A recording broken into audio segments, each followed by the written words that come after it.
Hello everyone, welcome back to my channel. So in this video I'm going to tell you about the important topics and the strategies through which you can easily crack the MEd entrance exam conducted by CSJMU. क्योंकि बहुत सारे comments आए हुए थे मेरे channel पे regarding this, so I think it is now at this time important to tell you about this particular thing because इसके जो फॉर्म्स हैं वो भी अब आ चुके हैं। तो अगर आपने अभी फॉर्म फिल नहीं किया तो आप एक बार वेबसाइट पे जाके चेक कर लीजिएगा। और अगर हम बात करें प्रीवियस ईयर पेपर की, जो कि जनरली आपको नहीं देखने को मिलता है कहीं पर भी, तो वो भी प्रोवाइड कर दिया जाएगा आफ्टर दिस वीडियो, या एक दो दिन में इसको भी मैं प्रोवाइड कर दूँगी टेलीग्राम चैनल पे या फिर इसी चैनल पे।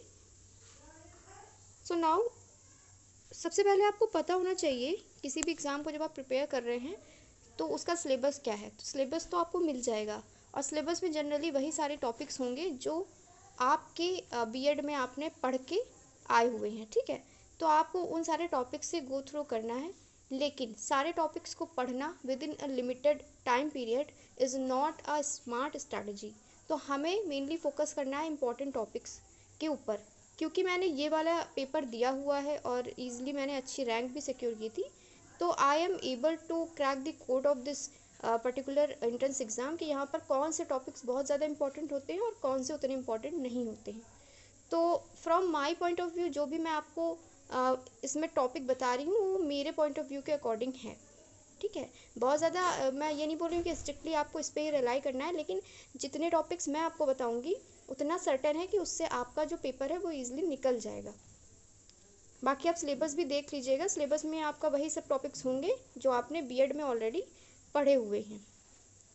तो अगर आपने बीएड सही से किया है तो आपको बहुत ज़्यादा डीप में जाके पढ़ने की ज़रूरत नहीं है, आपको सिर्फ एक रिवीजन करना है। और अगर आपने नहीं भी पढ़ा है तो भी आप तैयारी कर सकते हैं। सबसे ज़्यादा जो आपका इम्पॉर्टेंट टॉपिक हो जाता है वो होता है आपका साइकोलॉजिकल पर्सपेक्टिव ऑफ एजुकेशन। अब साइकोलॉजिकल पर्सपेक्टिव ऑफ एजुकेशन, जिसे हम एजुकेशनल साइकोलॉजी या साइकोलॉजी भी बोल देते हैं, तो ये एक बहुत ज़्यादा कॉमन टॉपिक है। अगर आपने सी टेट टेट या कोई भी टीचिंग रिलेटेड एग्ज़ाम दिया है तो आपको पता होगा कि इसकी इम्पोर्टेंस क्या है। तो ये बहुत ज़्यादा इम्पॉर्टेंट टॉपिक है, बहुत ज़्यादा इम्पॉर्टेंट सब्जेक्ट है, तो इसको तो आपको वैसे भी तैयार ही करना चाहिए।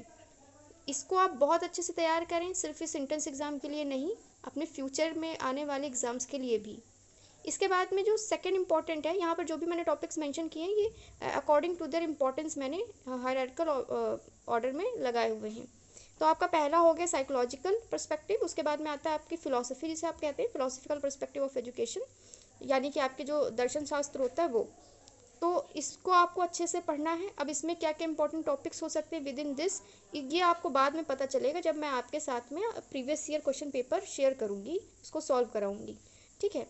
देन आपका आता है सामाजिक परिप्रेक्ष्य, यानी कि सोशोलॉजिकल पर्सपेक्टिव ऑफ एजुकेशन, तो ये भी इम्पोर्टेंट हो जाता है। इसके बाद में जितनी भी कमीशंस कमिटीज़ या जितनी भी पॉलिसीज़ आई हैं अभी तक एजुकेशन से रिलेटेड, या कब कौन सी पॉलिसी आई, उसकी क्या डेट थी, कौन सिग्निफिकेंट पर्सन था किस कमीशन से रिलेटेड, तो ये सब भी बहुत इंपॉर्टेंट है, आप इन्हें पढ़ लीजिएगा। हालांकि जो आपका मोस्ट इंपॉर्टेंट है वो यहाँ पर साइकोलॉजिकल पर्सपेक्टिव ऑफ एजुकेशन ही रहेगा।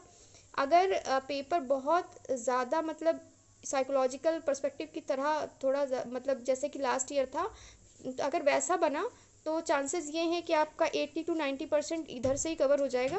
और अगर ऐसा नहीं भी होता है तब भी 50% पेपर आपका साइकोलॉजिकल पर्सपेक्टिव ऑफ एजुकेशन से ही बनता है, मिनिमम 40 to 50%, ठीक है। तो ये अब आप डिपेंड करता है कि इस बार क्या किस तरह से पेपर सेट होगा आपका। देन आपका आता है करिकुलम डेवलपमेंट, तो ये आपने बीएड में देखा ही होगा। इसमें कुछ आप मेन पॉइंट्स आप तैयार कर लीजिएगा, जैसे कि कितने टाइप के करिकुलम होते हैं, करिकुलम क्या होता है, करिकुलम और सिलेबस में क्या डिफरेंस होता है, इससे रिलेटेड मेन जो नेम्स हैं वो सब आप तैयार कर लीजिएगा। और अगर पॉसिबल हो तो ही आप बीएड के पूरे सिलेबस को पढ़ें, अगर आपके पास टाइम नहीं है तो आप मेनली फोकस करें साइकोलॉजिकल पर्सपेक्टिव, फिलोसफिकल पर्सपेक्टिव और सोशोलॉजिकल पर्सपेक्टिव पे। अगर आपके पास बहुत ही कम टाइम है तो आप इन स्टार्टिंग के 3 टॉपिक्स को भी प्रिपेयर कर लेंगे तो आपका हो जाएगा। अब नेक्स्ट बात आती है कि इन टॉपिक्स में से भी अब हमें कौन कौन सी मेन चीज़ें तैयार करनी है, तो उसके लिए आपको सॉल्व करना पड़ेगा प्रीवियस ईयर पेपर, जो कि मैं आपको प्रोवाइड करा दूंगी और सॉल्व भी करा दूंगी, ठीक है। सो इस वीडियो में इतना ही। आज से मैंने आपको एक वीडियो दे दिया ताकि आपका कुछ माइंड सेट हो जाए इस पेपर की तरफ आप थोड़ा सा फोकस कर लें, रेस्ट ऑल हम आगे डिस्कस करते रहेंगे। Hope to see you soon. Thank you.